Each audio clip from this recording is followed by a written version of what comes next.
নমস্কার। রাজ্যের শিক্ষক কর্মচারী অবসরপ্রাপ্ত আধিকারিক তারা ভিন্ন ভিন্ন মঞ্চে দাঁড়িয়ে ভিন্ন ভিন্ন জায়গায় সমসুরে কথা বলছেন। তাদের প্রায় প্রত্যেকের বক্তব্য এই সময়ের মধ্যে চলতি বছরের 31 অক্টোবরের মধ্যে পঞ্চদশ অর্থ কমিশনের মেয়াদকালের শেষ দিকে ঠিক এই সময়ের মধ্যে রাজ্যের শিক্ষক কর্মচারী আধিকারিক অবসরপ্রাপ্তদের সমস্ত ধরনের বকেয়া মিটিয়ে দিতে না পারলে পরবর্তী অর্থ কমিশন অর্থাৎ ষোড়শ অর্থ কমিশনের মেয়াদ শুরুর সময় এই রাজ্য আর্থিকভাবে ধাক্কা খাবে, আর্থিকভাবে বঞ্চনার শিকার হবেন। তার ধাক্কা কিংবা প্রভাব শুধু শিক্ষক কর্মচারী আধিকারিক অবসরপ্রাপ্তদের উপরই পড়বে তা নয়, রাজ্যের সামগ্রিক অর্থনৈতিক দিকের উপর তার একটা প্রভাব পড়বে। সেদিক থেকে রাজ্যের শিক্ষক কর্মচারী যারা এই কথাগুলো শুনছেন এবং প্রায় প্রতিদিন এই অনুষ্ঠান থেকে কিছু কথা শুনেন, আপনাদের প্রত্যেকের কাছে আমি যে কয়েকটি বিষয় উত্থাপন করি তাতে অবশ্যই এই রাজ্যের শিক্ষক কর্মচারীদের কাছে খুব গুরুত্বপূর্ণ বিষয় হলো যে বকেয়া ডিএ শিক্ষক কর্মচারী অবসরপ্রাপ্তদের কাছে।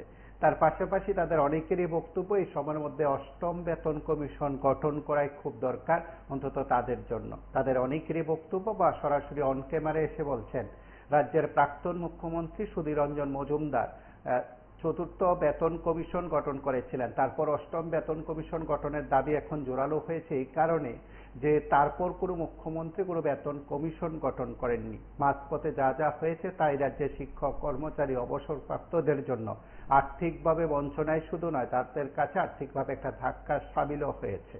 অভিযোগ কিংবা অভিমত বিভিন্ন কর্মচারী শিক্ষক কর্মচারী সংগঠন নেতৃত্বের তরফে নানাজন নানাভাবে তার ব্যাখ্যা করলেও এখন বোধহয় রাজ্যের শিক্ষক কর্মচারী প্রায় সকলে বলতে পারেন শাসক দলের অনুগামী কিংবা শাসক দল অনুগামী নন, ঠিক এমন শিক্ষক কর্মচারী সংগঠন নেতৃত্ব সমসুরে কথা বলতে শুরু করেছেন।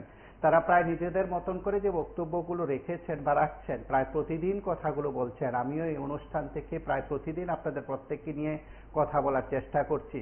সেদিক থেকে এই সময়ের মধ্যে রাজ্যের শিক্ষক কর্মচারী অবসরপ্রাপ্ত আধিকারিক সকলের কাছে বোধহয় খুব গুরুত্বপূর্ণ বিষয় হলো তাদের এই সময়ের মধ্যে বকেয়া মিটিয়ে দেওয়ার বিষয়টি।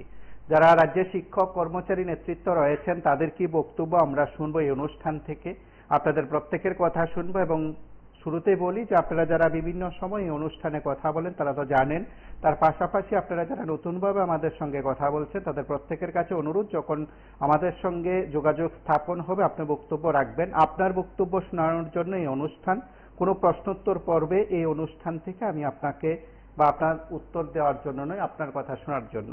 আমরা কিছু নেতৃত্বের বক্তব্য শুনবো যারা এই সময়ের মধ্যে শিক্ষক কর্মচারী অবসরপ্রাপ্ত প্রায় সকলের বক্তব্যকে জোরালো করার চেষ্টা করছেন।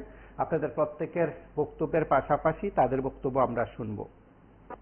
আমাদের রাজ্যের পেনশনার ও পারিবারিক পেনশনারদের দীর্ঘদিনের যে দাবি এখনো পূরণ করা হয়নি, এই দাবিগুলোর পরিপ্রেক্ষিতে আমরা এর আগে রাজ্য সরকারের বিভিন্ন পর্যায়ে রাজ্যের মাননীয় মুখ্যমন্ত্রী এবং অর্থমন্ত্রী এবং আমাদের রাজ্যের মুখ্য সচিবের নিকট মেমোরেন্ডাম, চিঠি এবং দাবি সনদ আমরা দিয়েছি এবং অনুরোধ করেছিলাম আমাদের সাক্ষাৎকার আলোচনার জন্য। বারবার সাক্ষাৎকার আলোচনার জন্য দাবি করেও আমরা এখন পর্যন্ত আলোচনা করার সুযোগ পাইনি, আমাদের সুযোগ দেওয়া হয়নি। গত আমাদের 45তম বার্ষিক সাধারণ সভায় রাজ্যের বিভিন্ন প্রান্ত থেকে প্রতিনিধিরা যারা এসেছিলেন, সার্বিক আলোচনার মধ্যে দিয়ে আমরা 23 দফা দাবি আমরা নিয়েছি এবং এই 23 দফা দাবির ভিত্তিতে 7ই ফেব্রুয়ারি আগরতলা ওরিয়েন্ট চৌমুহনীতে 2 ঘন্টার গণ অবস্থান আমরা করেছি এবং গণ অবস্থান থেকে সার্বিক সমর্থন সহ রাজ্যের মাননীয় মুখ্যমন্ত্রীর কাছে পুনরায় আমরা আমাদের মেমোরেন্ডাম দিয়েছি এবং ওনার সঙ্গে আলোচনা করার জন্য আমরা সময় চেয়ে সুযোগ চেয়ে অনুরোধ করেছি, কিন্তু এখন পর্যন্ত সেই সুযোগ আমরা পাইনি। তার পরিপ্রেক্ষিতে আমাদের সংগঠনের মানে জিপিএটির ওয়ার্কিং কমিটি এবং সম্পাদক মণ্ডলী বারবার সেটা নিয়ে আলোচনা হয়েছে।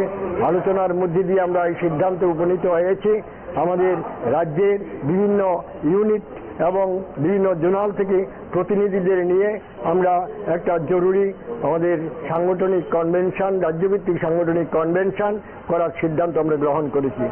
আজ 26শে আগস্ট আমরা সেই রাজ্যভিত্তিক সাংগঠনিক কনভেনশনে মিলিত হয়েছি। প্রতিটি মহকুমার থেকে 2 জন করে প্রতিনিধি যেমন থাকবেন, আমাদের আগরতলা শহর প্রতিনিধি আমরা এখানে উপস্থিত থাকবে এবং আমাদের সার্বিক আলোচনার মধ্যে দিয়ে আমাদের যে অনাদায় দাবিগুলো রয়েছে সেই অনাদায় দাবিগুলো পূরণ করার পরিপ্রেক্ষিতে আমরা আমাদের সামনে লড়াই ছাড়া আন্দোলন করা ছাড়া আর কোনো গত্যন্তর নেই। তাই আমরা আমাদের এই যে কনভেনশনে সবার সঙ্গে আলাপ আলোচনার পরে সবারই সিদ্ধান্ত নিয়ে আগামী দিনে আমাদের এই দাবি পূরণ করার জন্য আমরা লড়াইয়ের জন্য প্রস্তুতি নেব। নিয়ে প্রোগ্রাম হচ্ছে, খুব আনন্দের বিষয়। প্রোগ্রামটা করার জন্য অসংখ্য ধন্যবাদ টিভি24। আমি আশা রাখছি যে আমার ব্যক্তিগত মতামত মনে হয় না ডিএ 5% বেশি উপরে যাবে, কারণ এটাই থাকবে নিয়ম। গত সরকারও এরকম করেছে, এই সরকার তো কষ্টই ওঠে না। 2018, 19, 20, 21 3% দিয়ে দিয়েছে। এর থেকে আর বেশি আশা করা যায় না। ভারতবর্ষের মধ্যে একমাত্র ত্রিপুরা রাজ্যই ডিএর দিক থেকে ডিআর এর দিক থেকে নিচে। এই প্রোগ্রামটা যখন আপনারা করছেন, অনেকে ফেসবুকে কমেন্ট করে যে কর্মচারীদেরকে সব দিয়ে দিচ্ছে, কর্মচারীকে সব দিয়ে দিচ্ছে। আসলে ওরা বুঝে না ডিএ এবং ডিআর কর্মচারীদের একটা ন্যায্য পাওনা অধিকার। বাজারে যে নিত্য প্রয়োজনীয় জিনিসের দাম বেড়ে গেছে, আজকে 3 মাস ধরে রেশনের চিনি নেই, বাজারে খোলা বাজারে চিনির দাম টাকা। কর্মচারীদের এই স্বল্প বেতনে কিভাবে চলবে? বিধায়কদের ভাতা, বেতন ভাতা তো অনেক বেড়ে নিয়েছে, যাদের বেতন ছিল 53,000 হয়ে গেছে 93,000 টাকা। তো আমাদের জন্য কি অবস্থা একটা ভাবা করা যায়। যখন বিধায়কদের বেতন বেড়েছিল তখন বেকাররা কিন্তু কোনো শব্দ করেনি। ওদের চাকরি হচ্ছে না, এটার সঙ্গে এটার কোনো সম্পর্ক নাই। নমস্কার।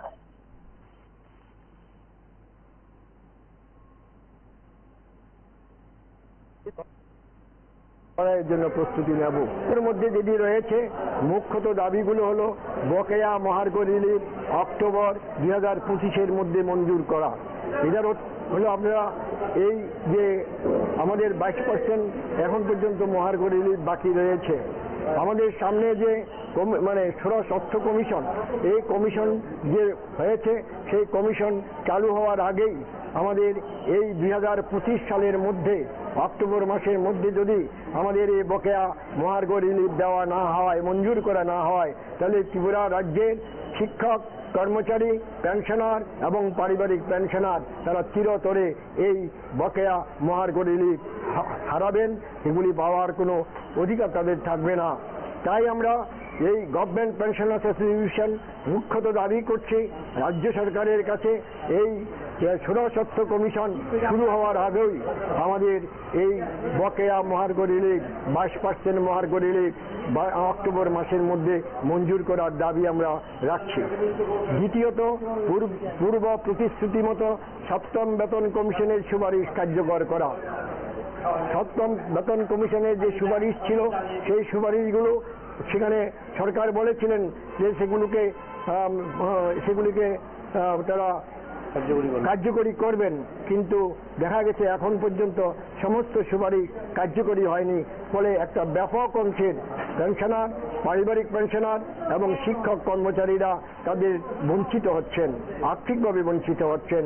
আমরা দাবি করছি সেই সুপারিশগুলো কার্যকরী করে রাজ্যের শিক্ষক, কর্মচারী, পেনশনার ও পারিবারিক পেনশনারদের তাদের যে ন্যায্য প্রাপ্য যাতে পেতে পারে সেই ব্যবস্থা করার জন্য রাজ্য সরকারের কাছে আমরা দাবি করেছি, অনুরোধ করে আসছি। ন্যূনতম পেনশন মাসিক 9,000 টাকা চালু করে। লাইভে আছেন, কথা শোনা যাচ্ছে। হ্যাঁ দাদা, আমি অনুরোধ করতে আমি কমু যারা কম বেতন পায় তারা কিছু বাড়াই দেওয়া না, যারা বেশি বেশি বেতন পায় এরা তো বেতন কমাই দেওয়ার লাগে কিছু না। যারা কম বেতন পায় এরা একটু বাড়াই দিত, আর যারা বেশি বেতন পায় এরা কমাই দেওয়ার লাগিয়া। তারা তো ওই রাজনীতিকে ফাইনাল লাগিয়া ওই কমিশন দিয়েছে এইটা লোক দেয় মানুষের না।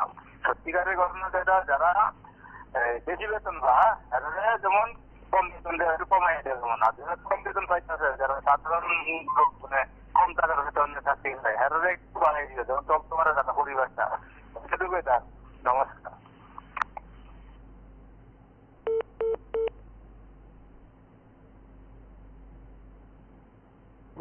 মাসিক 9,000 টাকা চালু করা। আমাদের রাজ্যে পেনশনার, পারিবারিক পেনশনাররা মাত্র 8,000 ন্যূনতম পেনশন পান, কিন্তু কেন্দ্রীয় সরকারের পেনশনার যারা ন্যূনতম 9,000 টাকা করা হয়। কাজেই আমাদের দাবি যে আমাদের রাজ্যের পেনশনার ও পারিবারিক পেনশনারদেরও 9,000 টাকা করে সেখানে ন্যূনতম পেনশন মঞ্জুর করার জন্য, এটা দীর্ঘদিনের দাবি, এটা অতি সত্বর পূরণ করার জন্য আমরা দাবি রাখছি। মাসিক চিকিৎসা ভাতা ন্যূনতম 2,000 টাকা করা। এখন আমরা মাসিক চিকিৎসা বেতন কমিশনের দাবি আমরা আগেও করেছি। এখন এটা কেন্দ্রীয় সরকার এবং রাজ্য সরকারের বিষয়। আমরা গত পে কমিশনে রেখেছি যে কেন্দ্রীয় সরকারের যে বেতনক্রম, সেই বেতনক্রম আমাদের রাজ্য সরকারের কর্মচারী, শিক্ষক এবং পেনশনার ও পারিবারিক পেনশনারদের উপর প্রয়োগ করা হয়েছে। আমরাও চাই যে একটা ন্যায্য পে কমিশন, মানে 8ম পে কমিশন তার দ্রব্যমূল্য বৃদ্ধির সমস্ত কিছু বিবেচনার মধ্যে দিয়ে আমাদের কেন্দ্রীয় সরকারের শিক্ষক কর্মচারীদের ন্যায় আমাদের রাজ্যেও এবং আমাদের রাজ্যের পেনশনার ও পারিবারিক পেনশনারদের পেনশনের ব্যবস্থা করার দাবি আমাদের সেখানে রয়েছে। আমরা তো যেহেতু আমরা এই রাজ্যের মানুষ, রাজ্য সরকার রয়েছে, রাজ্য সরকারের উপরেই আমাদের ভরসা নিশ্চিতই রয়েছে। আমরা আশাবাদী যাতে রাজ্য সরকার বিবেচনা করেন, গুরুত্ব দেন। তবে এটা ঠিক যে আমরা বহুবার এই বিষয়গুলো রাজ্যের মাননীয় মুখ্যমন্ত্রীর কাছে মেমোরান্ডাম দিয়েছি, আলোচনা করার সুযোগ চেয়েছি, সুযোগ পাইনি।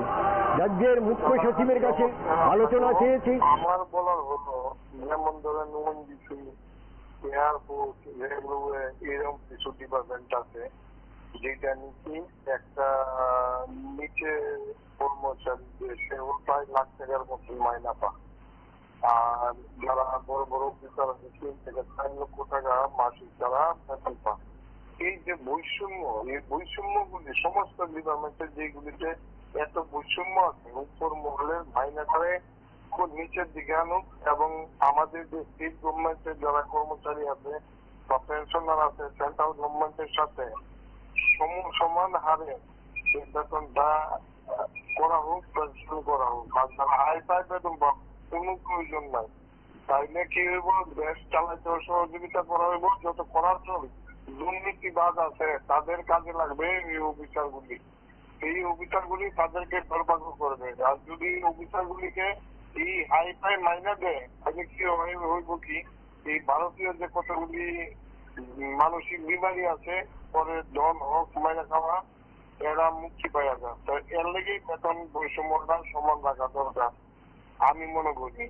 একদম ওএনজিসি এদের মাইনে কমাই দেয়া সবকিছু নিয়ন্ত্রণের মধ্যে সমহারে একটা সামান্য ব্যবধানে বেতন ভাতা, পেনশন ভাতা চালু, দেখবেন এই ভারতবর্ষ উন্নতি অনিবার্য হবে। যত চৌদ্দাহরাতে এগুলো করা যাইবে, তখন ইডি, সিবিআই যত আছে, ইনভেস্টিগেশন টিম সব এই চুক্তির উপরে টার্গেট হবে, দেশটা ভালো চলবে। এতটুকুই আমার বলার। আমি চামু এইটা কিভাবে করা যায়, প্রচারটা ছড়িয়ে দেওয়া যায়, এই কাজটা যদি করেন আমি খুব উপকৃত হব।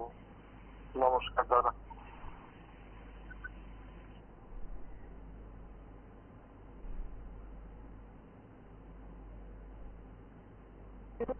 সচিবের কাছে আলোচনা চেয়েছি এবং ওনার কাছে দেখা করতে চেয়েছি, সুযোগ দেওয়া হয়নি। মেমোরান্ডামের মাধ্যমে ওনার কাছে সমস্ত বিবরণ সেখানে তুলে দেওয়া হয়েছে। দুঃখের এবং পরিতাপের বিষয়, এই রাজ্যকে যারা গড়ে তুলেছে, যে শিক্ষক কর্মচারী যারা আজকে পেনশনে এসেছেন, পারিবারিক পেনশনার যারা, তাদের জন্য এই রাজ্য সরকারের সেখানে কথা বলার জন্য সামান্যতম সুযোগ, সামান্যতম সময় দিতে পারছেন না। এটাই হলো আমাদের পরিতাপের বিষয়। আমরা মনে করছি এই রাজ্য সরকার পেনশনার ও পারিবারিক পেনশনারদের এই ন্যায্য দাবির যে আন্দোলন, এই ন্যায্য দাবির যে যারা বক্তব্য, সেটাকে উপেক্ষা করে তাদেরকে বঞ্চিত করা হচ্ছে, এটাই হলো আমাদের ধারণা। কিন্তু আমরা আশাবাদী আমাদের রাজ্য সরকার নিশ্চিতভাবে এই রাজ্যের মানুষ, এই রাজ্যের পেনশনার ও পারিবারিক পেনশনারদের বিষয় নিয়ে ভাববেন। হ্যাঁ, 8 দফা দাবির জন্য আজকে আলোচনা হবে।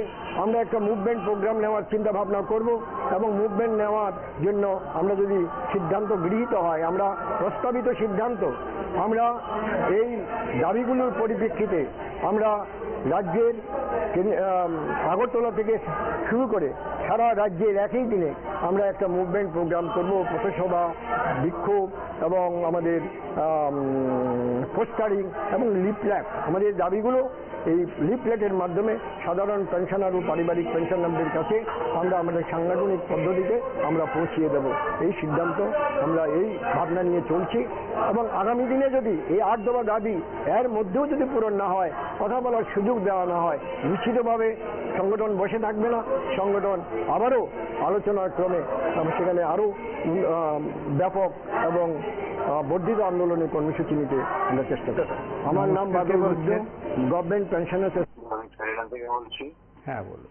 এখন কর্মচারী সংগঠনে তাদের দাবি দেওয়া থাকবে, আর যে এটা তাদের অবদান না, তারা অধিকার, এটা কারোর অবদান না, সেটা কর্মচারীদের অধিকার।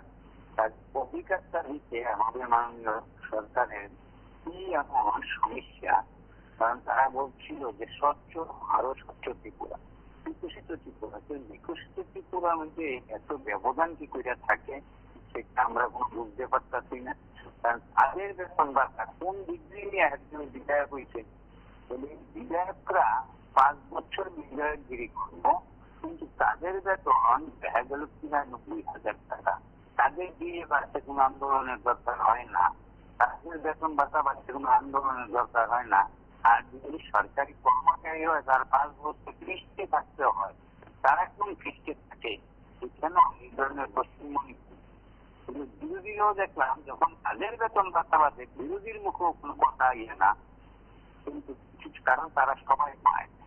যার ফলে আমরা মনে করি অন্তত কর্মচারীরা যে ন্যায্য পাওনাটাকে যে সমস্ত প্রতিশ্রুতি ছিল সেগুলো পালন করুক। আর কর্মচারীরাও বেশি কথা বলতে পারবো না, কারণ বেশি কথা বললে আমরা ব্যক্তিগত সকালকে বিশাল করে শিক্ষক রাস্তায় দাঁড়াইয়া দিনে দুপুর বেলা বিশাল করে আক্রান্ত। সেই দেশটা তিন জায়গায় আছে রাজ্যটা। বিশেষ করে সুশাসন দেখার জন্য মাননীয় বিধায়ক ছিল যে দেখে যায় না বিশাল করে সুশাসন। এই দেখলাম আমরা বিশাল করে সুশাসন, শিক্ষক কর্মচারী যারা শিক্ষক মাইচায় রাস্তা, এই সুশাসন। আমরা আপনাদের মাধ্যমে অনুরোধ করবো এই ধরনের সুশাসন না করে আপনার দুঃশাসনটা চালু করুন। আমরা এতটুকুই আবেদন করবো, এটুকুই বললাম।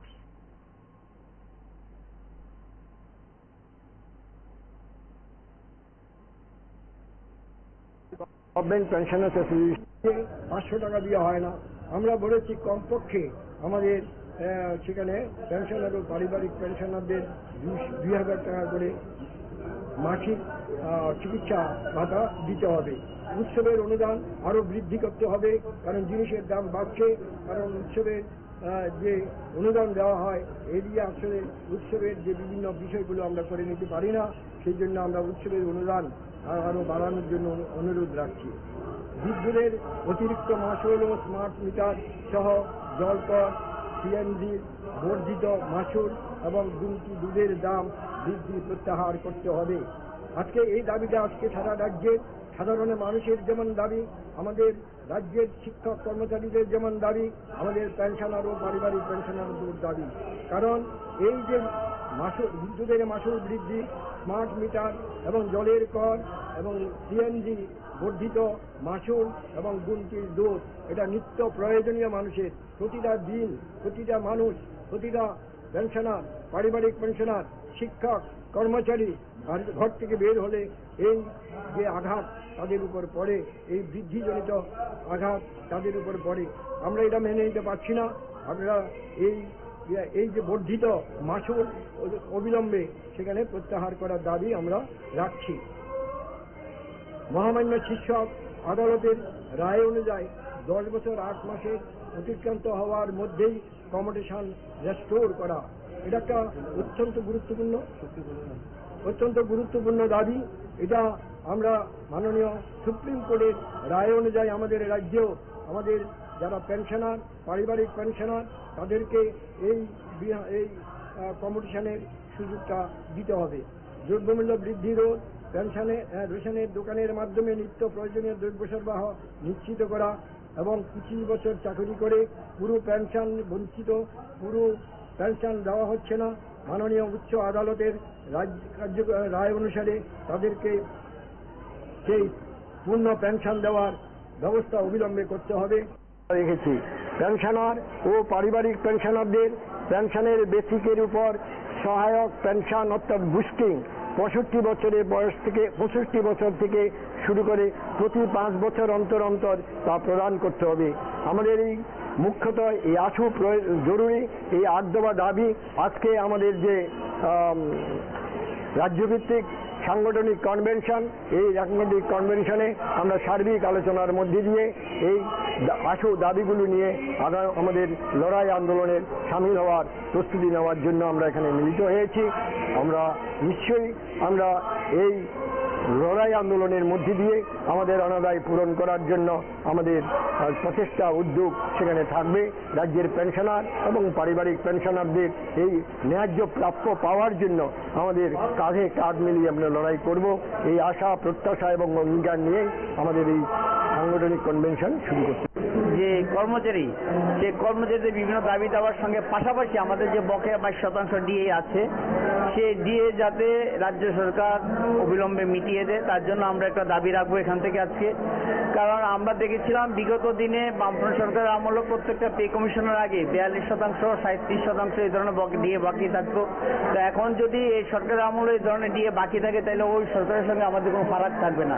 তাই আমরা চাইছি সম্পূর্ণ 22% ডিএ আমাদেরকে দিয়ে যেন কেন্দ্রীয় সরকারের সঙ্গে আমাদের সমতায় ফিরিয়ে আনা হয়। এই সমস্ত বিভিন্ন কর্মচারীদের দাবি দাওয়া নিয়ে আমরা আজকে আমাদের এই সম্মেলন। আপনারা শুনুন বিভিন্ন আমাদের কর্মচারী সংগঠন নেতৃত্বের বক্তব্য। এবং সরকার তারা বিভিন্ন সময় যে কর্মসূচি সংগঠিত করেছে, হোক কনভেনশন কিংবা সাংগঠনিক সম্মেলন, প্রত্যেকটি আয়োজনে তারা নিজেদের বক্তব্য সেখানে উপস্থাপন করেছে। তারা তাদের উপস্থাপনের অন্যতম দাবি হচ্ছে কেন্দ্রীয় হারে ডিএডিআর দেওয়া, তার পাশাপাশি 8ম বেতন কমিশন ইত্যাদি দাবি ক্রমশ জোরালো হচ্ছে রাজ্যের শিক্ষক কর্মচারীদের। আজ অবসরপ্রাপ্তদের বৈঠক থেকে বক্তব্য শুনলেন। তার পাশাপাশি এই সময়ের মধ্যে তারা শিক্ষক কর্মচারীদের যে পেশাগত দাবিগুলো আছে, অর্জিত অধিকার বলে যে কথাগুলো আছে, সেগুলো তুলে ধরছেন। যারা শাসকপন্থী কর্মচারী শিক্ষক কর্মচারী সংগঠন নেতৃত্ব আছেন তারাও তাদের মতন করে কথাগুলো বলছেন। আমরা তাদের বক্তব্য শুনবো, আপনাদের বক্তব্য শুনবো। যারা রাজ্যের বিভিন্ন জায়গা থেকে আমাদের সঙ্গে নিয়মিত কথা বলেন অবশ্যই তারা আছেন। তার পাশাপাশি যারা এই সময় আপনাদের প্রতিক্রিয়া ব্যক্ত করতে চান, এই অনুষ্ঠানে কথা বলবেন, শিক্ষক কর্মচারীদের স্বার্থ সংশ্লিষ্ট বিষয়গুলোর পাশাপাশি আপনারা এই অনুষ্ঠানে আপনাদের মতামত দেবেন। আছে এবং সরকার আসার পর থেকে আমাদের যে প্রতিশ্রুতি দেওয়া হয়েছিল একে একে অধিকাংশই দাবি আমাদের পূরণ হচ্ছে। কিছু দাবি আমাদের বকেয়া আছে, সেগুলো হলো আমাদের অ্যালাউন্সগুলি এখনো দেওয়া হয়নি। তাহলে মোটামুটি আমাদের দাবি দিয়ে যাচ্ছে সরকার। দিয়েও যদি আমরা রেশিও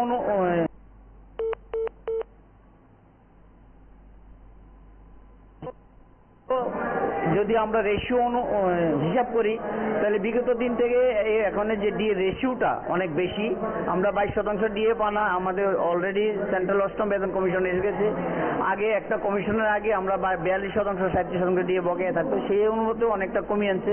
আমরা আশা করি সরকার আমাদের এই দাবির সঙ্গে সহানুভূতির সঙ্গে বিবেচনা করবেন এবং আমাদের এই দাবি পূরণ করবেন।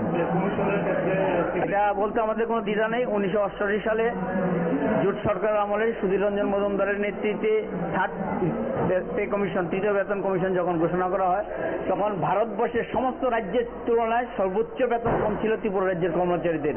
ইভেন কেন্দ্রীয় সরকারের 11টা দপ্তরের যে বেতন কমিশন তার বেতন ভাতা তার থেকে বেশি ত্রিপুরা রাজ্যের কর্মচারীদের ছিল। তো বামফ্রন্টের 25 বছরে সেটা নামতে নামতে আমরা 3-4 ধাপ নিচে নেমে গেছি। তো আমরা আশা করি বর্তমান যে আমাদের মাননীয় মুখ্যমন্ত্রী আছেন, জনপ্রিয় মুখ্যমন্ত্রী ডক্টর মানিক শাহ মহোদয়, উনি সেই 1988 সালের 3য় পে কমিশনের ন্যায় নজির সৃষ্টি করে রাজ্যের কর্মচারীদের মুখে হাসি ফুটাবেন, এটা আমরা আশা রাখছি। আমি দীপন ভৌমিক, রাষ্ট্রবাদী কর্মচারী সংঘের সভাপতি। যে ভ্যালিডেশন ক্লজ এবার পেশ করেছে তার বিরুদ্ধে আমাদের প্রতিবাদ। কেন আমরা প্রতিবাদ করছি? প্রতিবাদ করছি এই কারণে, ভ্যালিডেশন ক্লজের মাধ্যমে যেটা কেন্দ্রীয় সরকার করতে পারবে সেটা হচ্ছে পেনশনারদের মধ্যে একটা বিভাজন সৃষ্টি করা যাবে। অর্থাৎ পে কমিশন গঠিত হওয়ার আগে এবং পরে যে সমস্ত পেনশনার থাকবে, আগের যারা এবং পরে যারা নতুনভাবে পেনশনার হবে তাদের মধ্যে পেনশনার নিয়ে একটা বিভাজন সৃষ্টি করা যাবে। এই যে বিষয়টা মূলত তার বিরুদ্ধেই কিন্তু আমাদের আজকের এই কনভেনশন। এই বিষয়ে কিন্তু সুপ্রিম কোর্ট আগেও এ বিষয়ে 1982 সালে তার যে কনস্টিটিউশনাল বেঞ্চ এ বিষয়ে রায় দিয়েছিল যে না, এটা কেন্দ্রীয় সরকার করতে পারে না, কারণ এটা একটা কনস্টিটিউশনাল রাইট পেনশন পাওয়াটা, এবং তার মধ্যে যারা পেনশনার তাদের মধ্যে আলাদা কোনো গ্রুপ করাটা এটা সাংবিধানিকভাবে এটা অবৈধ হবে। এই যে সুপ্রিম কোর্টের যে রায় যেটা, সেটাকেও কিন্তু এখন এই যে ভ্যালিডেশন ক্লজ, সেটার মাধ্যমে কেন্দ্রীয় সরকার কিন্তু মান্যতা নাও দিতে পারে। এই যে আশঙ্কা, তার বিরুদ্ধেই কিন্তু আমরা আজকের এই কনভেনশন। আমরা বলছি কেন্দ্রীয় সরকার এই যে ক্লজ যেটা আছে এটা তুমি উইথড্র করো। দ্বিতীয় যে বিষয়টা, জানুয়ারিতে পে কমিশন গঠন করার কথা বলা হলেও প্রায় 8 মাস হয়ে গেল, এখনও কিন্তু পে কমিশন গঠিত হয়নি। তো আমরা বলছি as early as possible pay commission গঠিত হোক, এবং তার যে টার্মস অফ রেফারেন্স বা বিচার্য বিষয় সেগুলোকে সরকার ঘোষণা করুক। তাহলে আমাদের যারা পেনশনার এবং কর্মচারী, যারা নিয়মিত কর্মচারী যারা আছেন, তাদের যে পে রিভিশনের, পেনশন রিভিশনের যে ব্যাপারটা, সেটা কোন দিকে যাচ্ছে সেটা আমরা জানতে পারব। সুতরাং এই মূলতই দুটো বিষয় নিয়ে কিন্তু আজকের আমাদের যে কনভেনশন, ভ্যালিডেশন ক্লজটাকে সরকার এটাকে বাতিল করতে, আর অ্যাজ আর্লি এজ পসিবল যে এই যে 8th পে কমিশন সেটা কনস্টিটিউট করা এবং তার টার্মস অফ রেফারেন্স ডিক্লেয়ার করা। আমরা তো আন্দোলন করছি, এখনো পর্যন্ত সরকারের তরফ থেকে আমরা কোনো আশ্বস্ত হওয়ার মতো কিছু জানতে পারিনি, যার দরুন আমরা ফেজড ম্যানারে, অর্থাৎ একটার পর একটা আমরা কর্মসূচি আমরা হাতে নিয়েছি। এর আগেও আমরা মানব শৃঙ্খল করেছি, তারপরে ধর্ণা করেছি আমরা, এরপরও আমাদের কিছু কর্মসূচি আছে। তার মানে আমরা সরকারের কাছে দাবি জানাচ্ছি, কিন্তু সরকারের তরফ থেকে এখনো পর্যন্ত আমরা কোনো সিগন্যাল কিন্তু পাইনি। আমি ডক্টর ভূপাল সিনহা, আমি এই যে ফোরাম, এই ফোরামের কনভেনার এবং ত্রিপুরা ইউনিভার্সিটি যে পেনশন অ্যাসোসিয়েশন তার জেনারেল সেক্রেটারি। ত্রিপুরা অনিয়মিত কর্মচারী মঞ্চের ARD department, PWD department, handloom department এবং ইলেকট্রিক ডিপার্টমেন্টের যে সকল অনিয়মিত কর্মচারী বন্ধুগণ রয়েছেন তাদেরকে নিয়ে আমরা করছি। সেই রাজ্য সম্মেলনের শেষে আমরা উক্ত দপ্তরগুলি থেকে আমরা এক কমিটি তৈরি করব, যারা আগামী দিনে অনিয়মিত কর্মচারীদের যে সকল সমস্যা রয়েছেন সেই সমস্যাগুলি দূর করার লক্ষ্যে রাজ্য সরকারের নিকট তাদের কর্মসূচির মাধ্যমে আমরা রাজ্য সরকারের নিকট এই সমস্যাগুলি তুলে ধরব। আমাদের দাবি মূলত 7 দফা, যে দাবিগুলি নিয়ে আমরা গত মাসের 4 তারিখ রাজ্য মহাকরণ অভিযান করেছি এবং রাজ্যের মাননীয় মুখ্য সচিবের নিকট সেই দাবিগুলি আমরা প্রদান করেছি। দাবিগুলির মধ্যে রয়েছে রাজ্যের সকল অনিয়মিত কর্মচারীদেরকে নিয়মিতকরণ করতে হবে এবং নিয়মিতকরণের সাপেক্ষে সমকাজে সমবেতন প্রদান করতে হবে। যে সকল অনিয়মিত কর্মচারীরা অবসরে চলে গিয়েছেন, দীর্ঘদিন অনিয়মিত অবস্থায় কাজ করে এবং সম্প্রতি যারা চলে যাবেন, তাদের জন্য এককালীন 10 লক্ষ টাকা রাজ্য সরকারের নিকট আমরা তাদেরকে প্রদান করার জন্য অনুরোধ রাখছি। যে সকল অনিয়মিত কর্মচারীরা দীর্ঘদিন কাজ করছে, যাদের অর্থ দপ্তরের অনুমোদন নেই, তাদেরকে অর্থ দপ্তরের অনুমোদন দিয়ে হয়তো ডিআরডব্লিউ বা কেজুয়ালের স্বীকৃতি দেওয়ার জন্য। যে সকল রাজ্যে যে সকল অনিয়মিত কর্মচারীরা কাজ করতেন, বিগত সময়ে একটা রাজ্য সরকারের নিয়ম ছিল যে 10 বছর অনিয়মিত কর্মচারীরা কাজ করলে 10 বছর পর তাদেরকে নিয়মিতকরণ করা হবে। বর্তমান রাজ্য সরকার প্রতিষ্ঠিত হওয়ার পর 2018 সনের 31শে জুলাই সেই নিয়মিতকরণ যে স্কিম ছিল সেই স্কিমগুলি সরকার বাতিল করে দেয়। আমরা চাইছি রাজ্য সরকার যেন পুনরায় সেই নিয়মিতকরণ যে স্কিমটি যাতে চালু করে।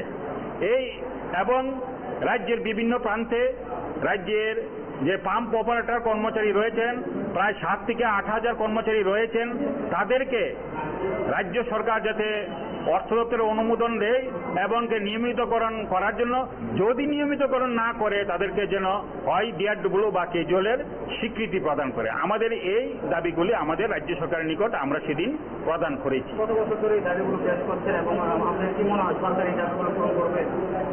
পূর্বে বিভিন্ন সময়ে বিভিন্ন সংগঠন বা অনিয়মিত কর্মচারীরা যারা রয়েছেন তারা নিজ নিজভাবে তাদের দপ্তরের নিকট সেই দাবিগুলি প্রদান করেছিল, কিন্তু বর্তমান সরকার আসার পরে বর্তমান সরকারের সংগঠনের সঙ্গে যারা যুক্ত ছিল সেই সংগঠনগুলি সেই সময় করার চেষ্টা করেছে, কিন্তু যতটুকু করার চেষ্টা করবে বলে আমার মনে হয়েছিল সেরকমভাবে তারা করেনি।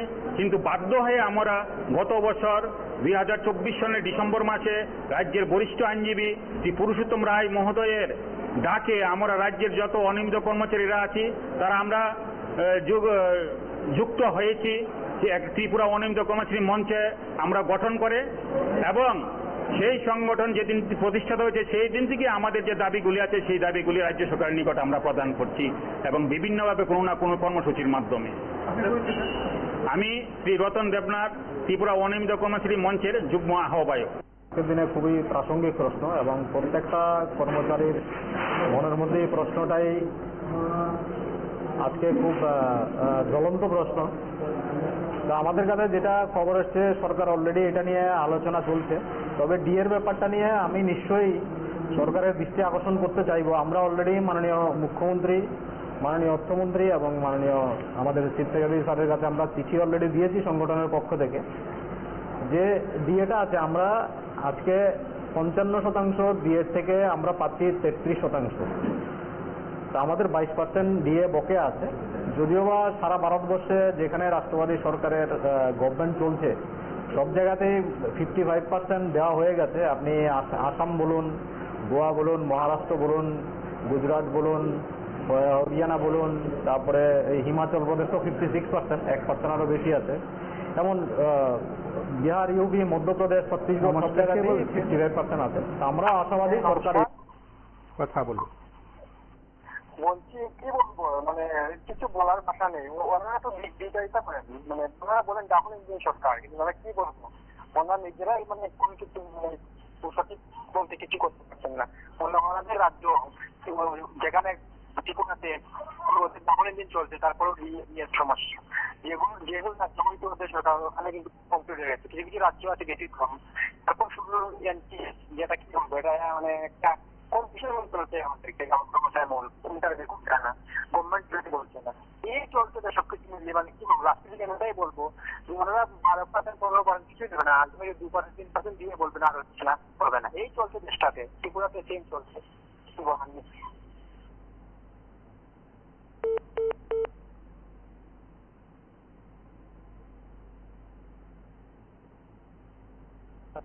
আছে। আমরা আশাবাদী সরকার এবার যে ইনস্টলমেন্ট ঘোষণা করবেন নিশ্চয়ই সেটা 22% হবে। 22% দেওয়ার রিকোয়েস্ট করার কারণ হচ্ছে এটা, কারণ আমাদের যে এখন 15তম অর্থ কমিশন চলছে সেটার রিকমেন্ডেশন জমা দেওয়ার শেষ তারিখ হচ্ছে 31 আগস্ট 2025। এর মধ্যে যদি 31 অক্টোবর 2025, তো এর মধ্যে যদি কমিটেড এক্সপেন্ডিচার না যদি হয় তাহলে এরপরে আমাদের এই ডিএগুলো পাওয়া মুশকিল হবে। যেটার জন্য আমরা গত বাম আমলে আমরা এটার জন্য অনেক কর্মচারীর অনেক ভোগান্তি হয়েছে, আমাদের অনেক ডিএ লস হয়েছে। একবার 32%, একবার 12%, একবার পে রিভিউ, একবার পে রিভিশন। তো এই কমিটি এক্সপেন্ডিচার করা হয়নি, সেই কারণে কেন্দ্রীয় সরকারের দিনে এই কারণে আমরা পাইনি। এই কারণে এবার আমাদের রিকোয়েস্ট থাকবে ডিএটা নিয়ে যে 31 অগাস্টের আগে, আর 31 অক্টোবরের আগে যাতে 22% দিয়ে রিলিজ করে দেওয়া হয়। তাহলে সারা ভারতবর্ষে যেমন রাষ্ট্রবাদী সরকার কর্মচারীদের পূর্ণ ডিএটা মিটিয়ে দিয়েছেন, আমাদের রাজ্যের ক্ষেত্রেও এরকমই হবে সেটা আমরা আশা করি। না, নিশ্চয়ই আমরা বিশ্বাস করি, কারণ একটু আগে আমি বললাম সারা ভারতবর্ষের মধ্যে কর্মচারীর ফেভারেই কাজ করছে 55%, আমাদের রাজ্যে কোনো কারণে হয়নি। আমরা এখান থেকে এটাই দাবি রাখবো, কারণ আমরা সেই তৃতীয় পে কমিশন হুবহু পাওয়া গেছিল। তৃতীয় পে কমিশন 1988 সালে সুধীর রঞ্জন মজুমদার মহোদয় আমাদের প্রয়াত প্রাক্তন মুখ্যমন্ত্রী দিয়েছিলেন। এরপরে কিন্তু একটা পে কমিশনও আমাদের রাজ্যের যে কর্মচারীরা আছে তারা হুবহু কেন্দ্রীয় সরকারের যে পে কমিশন সেরকম পায়নি। এবার আমরা আশা করব এবার যে 8ম পে কমিশনের যে রিকমেন্ডেশন থাকবে সেন্ট্রালের, রাষ্ট্রবাদী কৃষি বিভাগীয় যে কর্মচারীরা আছে ওনাদের বলে থাকি, ওনারা কৃষকদেরকে নিয়ে কাজ করছেন এবং বিভিন্নভাবে কৃষকরা যেন উপকৃত হয় সেই বিষয়গুলো ওনারা দেখবেন। এবং একটা সময় ছিল আমরা বাম জমানায় দেখেছি মানে কৃষকরা বিভিন্ন কারণে হয়রানির শিকার হতো। এক টেবিল থেকে অল্ড বিরোধী দল বলবো আমরা, কারণ কৃষকদের জন্য ভাবনা চিন্তা করে আমাদের মোদিজি যে প্রকল্পগুলো এনে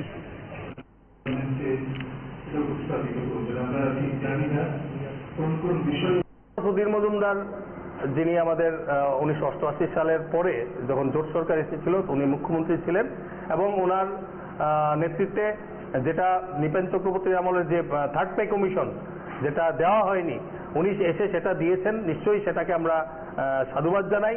আমরা আশাবাদী যে আমাদের বর্তমান সরকারও সেই ট্র্যাক ফলো করবে এবং যে আমাদের অষ্টম বেতন কমিশন যেটা সেন্ট্রাল গভর্নমেন্টের যে সেটা পূরণ হবে। আপনাদের এখানে উল্লেখ্য যে আমরা কিন্তু ত্রিপুরার নিরিখে এটা পঞ্চম বেতন কমিশন হবে, কারণ আমরা থার্ড পে কমিশন সুধীরবাবুর আমলে ছিল, তারপরে একটা কমিশন, তারপরে পে রিভিউ কমিটি, এই ধরনের বিভিন্ন একটা মানে যাতে কর্মচারীদের যেভাবে চিপিয়ে রাখা যায়, আটকে রাখা যায়, সেই ব্যবস্থা তৎকালীন বাম সরকার করেছিল।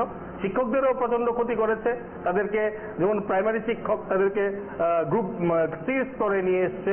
তো এটা আমরা চাই না, এটা যেন দূরীভূত হয়। শিক্ষকদেরও অনেক দাবি রয়েছে যে এখন টেট শিক্ষকরা 5 বছরে রেগুলারাইজ হয়। আমরাও 5 বছর শিক্ষকতা করেছি, তারপর রেগুলার হয়েছি। তো আমরা চাইবো এই ফিক্সড সিস্টেমটা যেন সরকার উঠিয়ে নেয়, কারণ প্রতিযোগিতামূলক পরীক্ষার মধ্য দিয়ে শিক্ষকরা চাকুরি পায়।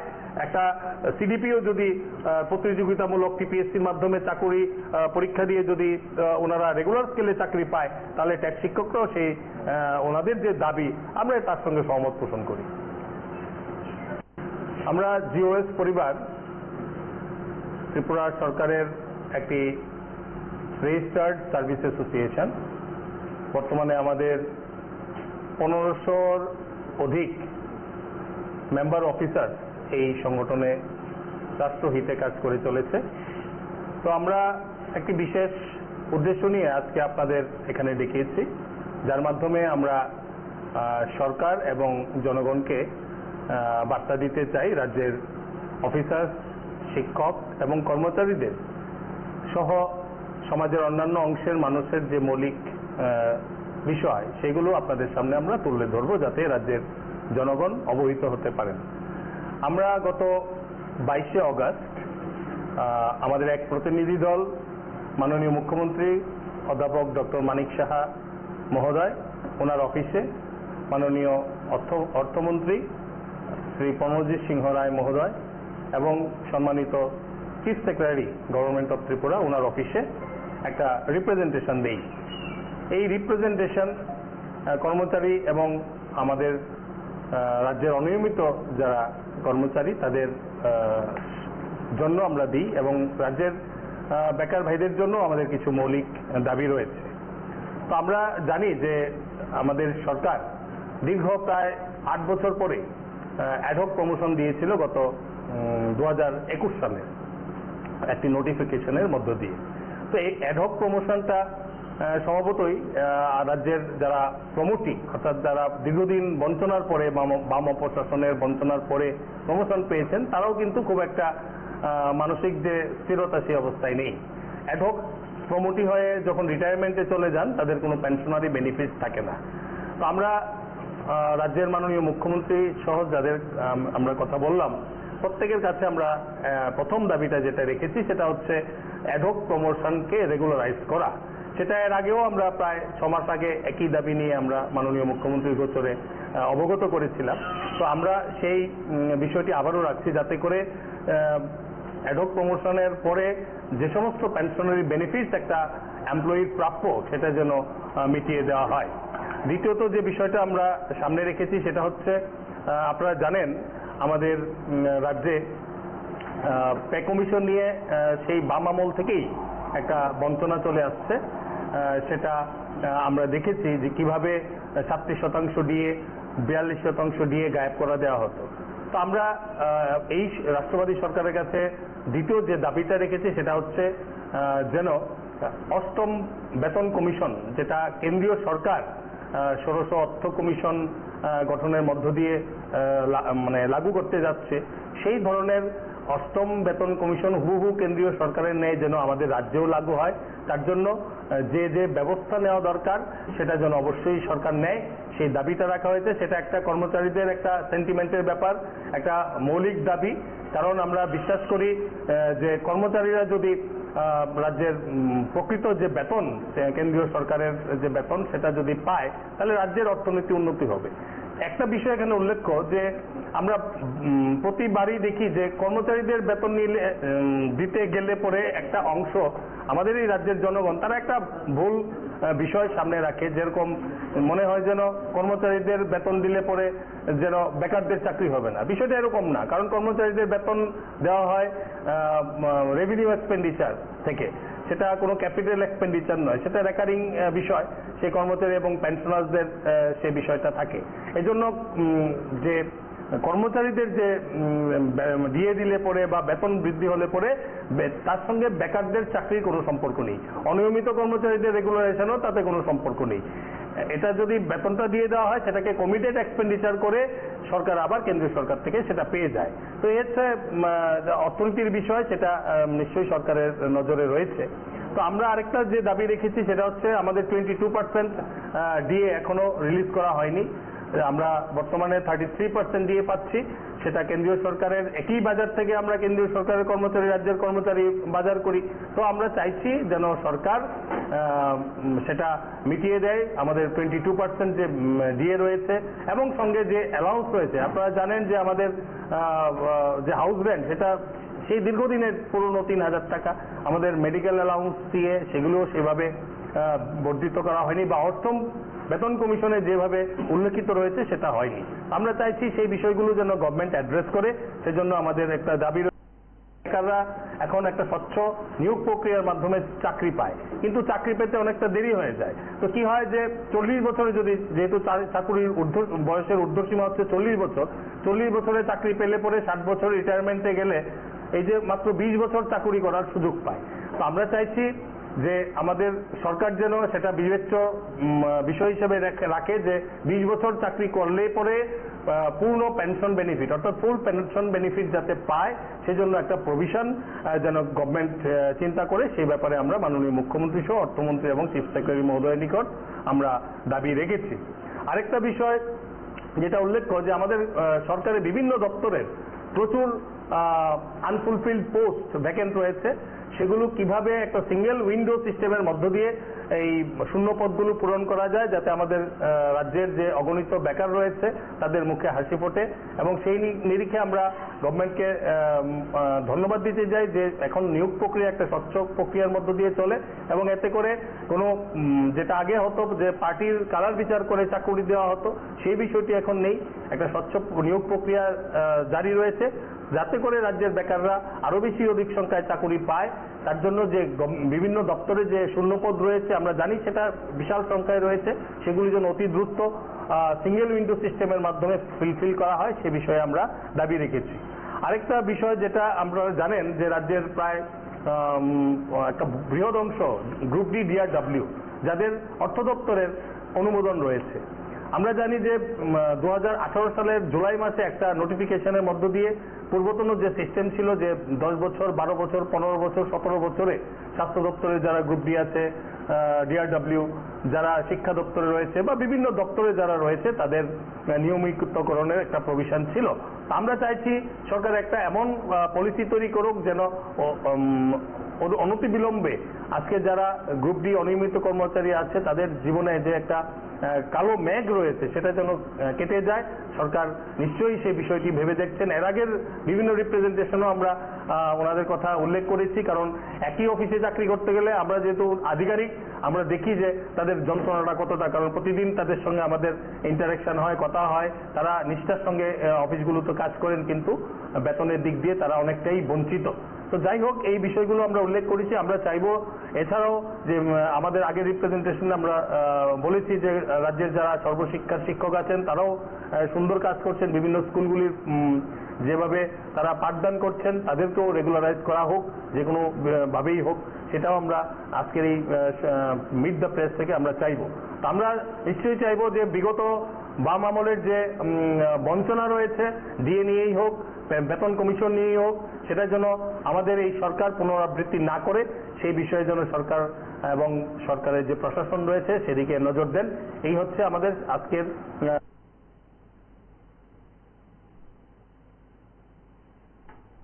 আপনারা শুনলেন বিভিন্ন সময় শিক্ষক কর্মচারী আধিকারিক সংগঠনের নেতৃত্ব যারা সাংবাদিক সম্মেলন ও কর্মসূচি সংগঠিত করে তারা তাদের বক্তব্যের কথা বলেছেন।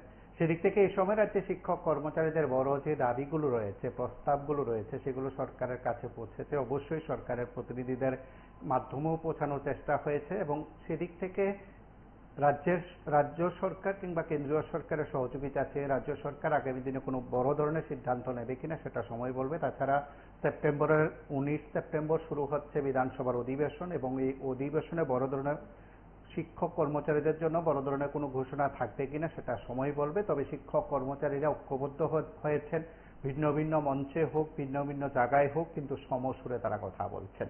শিক্ষক কর্মচারী আধিকারিক অবসরপ্রাপ্তরা এক সুরে কথা বলছেন, সরকারের কাছে তারা তাদের দাবির কথা শুনিয়েছেন। কেউ কেউ বলছিলেন যে 2007 কিংবা 8 সালে যে দাবিগুলো রাজ্য সরকারের উদ্দেশ্যে করা হয়েছিল সেই সময় রাজ্য সরকার কতটা শুনেছে, কতটা পালন করেছে তা সকলের কাছে পরিষ্কার। তবে 2009 সালে সেই সময় রাজ্য সরকার চেয়েছিল সর্বোচ্চ পর্যায়ে সেখানে গিয়ে ঘোষণা করে শিক্ষক কর্মচারীদের জন্য কিছু একটা করার। সেই সময় 16% দিয়ে দেওয়া হয়েছিল। 2015 সালে তৎকালীন সময়ে যারা শিক্ষক কর্মচারী সংগঠনের নেতৃত্বে আদালতের দ্বারস্থ হয়েছিলেন সেই সময় রাজ্য সরকার শিক্ষক কর্মচারীদের চাহিদা মেটাতে গিয়ে ডিএর পরিমাণ শূন্যে নামিয়ে এনেছিল। কেউ কেউ বলছিলেন সেই সময় 1.86 কিংবা 2.25কে পরবর্তী সময়ে বাড়িয়ে দেওয়ার চেষ্টা করা হলেও বামফ্রন্ট সরকার ইচ্ছাকৃতভাবে করেনি, একটা অংশের অভিযোগ ছিল।